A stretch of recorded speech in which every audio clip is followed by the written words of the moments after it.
Una sa ating mga balita, pinangunahan ni Pangulong Aquino ang International Conference on Tourism and Climate Change ng UN World Tourism Organization sa Legazpi City.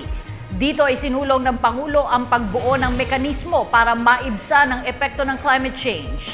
Inihayag din ng Pangulo ang target ng gobyerno na malampasan ang 10 million tourist arrivals sa bansa hanggang sa taong 2016. Si Rocky Ignacio ang ating tagapagbalita.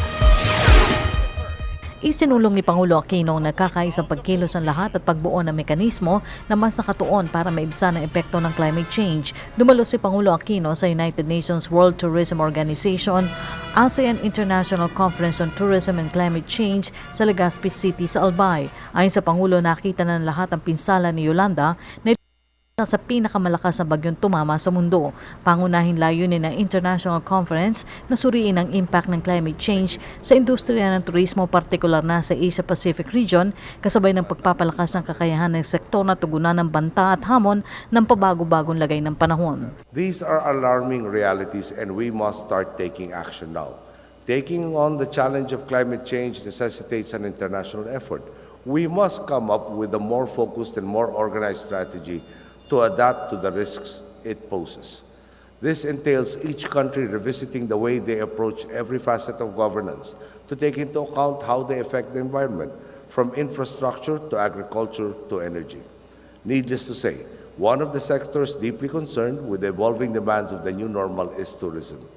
This is precisely why we are here, joined by some of the most influential figures in the tourism sector, including the Secretary General of the United Nations World Tourism Organization, Dr. Talib Rifai, who is perhaps the world's most important ambassador of tourism as an engine for growth and inclusiveness. Pa rin ang conference na gawing prioridad upang mapatatag ang kahandaan sa epekto ng climate change sa maraming pangunahing destinasyon katulad ng coastal erosion, pagkasira ng coral reefs, infrastruktura, ari-arian, kasama ng panganib sa buhay at kalusugan ng tao. Climate change is real. It is a threat not simply to our industries or to our economies. It is a grave threat to all our peoples. The sooner we move on a more united front, and the sooner we agree on a systematic, concerted effort to address the problem, the sooner we can make a more profound impact on changing the effects of climate change. Mahalaga kasi ang papel ng uri ng klima sa Asian region na iba yung umakit sa mga dayuhan turista.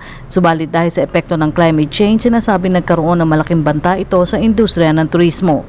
Pero pagtiyak ng Pangulo, sisikapin pa rin ang pamahalaan ng target na mahigit 50 milyong tourist arrival hanggang 2016. On top of this, in 2011, we beat our initial 2016 target of 35.5 million domestic travelers, recording 37.5 million in 2011. Allow me to repeat that. We met our target for 2016, 5 years ahead of schedule. This pushed us to set our sights higher. Now we have increased our 2016 target to 56.1 million domestic travelers, and we will remain in active pursuit of this target as well. Kabilang sa isinulong sa conference ng Innovation and Technology, Institutional at Capacity Building, Consumer Behavior at Reforma sa mga polisiya upang matiyak pa rin ang competitiveness at sustainability sa sektor ng turismo. Dahil dito, sinabi ng Pangulo na asahan pa ang paglikha ng dagdag trabaho na kaakibat ng pinalakas na industriya ng turismo.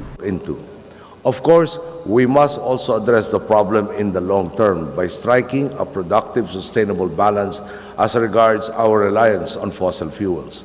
We have taken significant steps in this regard. For instance, we have introduced incentives that promote private sector investments in renewable energy projects. This initiative has borne fruit. In fact, I was just in Negros Occidental last week to inaugurate the 22 megawatt San Carlos solar energy, the first large-scale commercial solar plant in the country.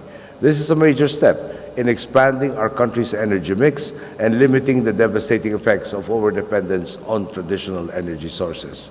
Para sa Telebisyon ng Bayan, Rocky Ignacio, Legazpi City.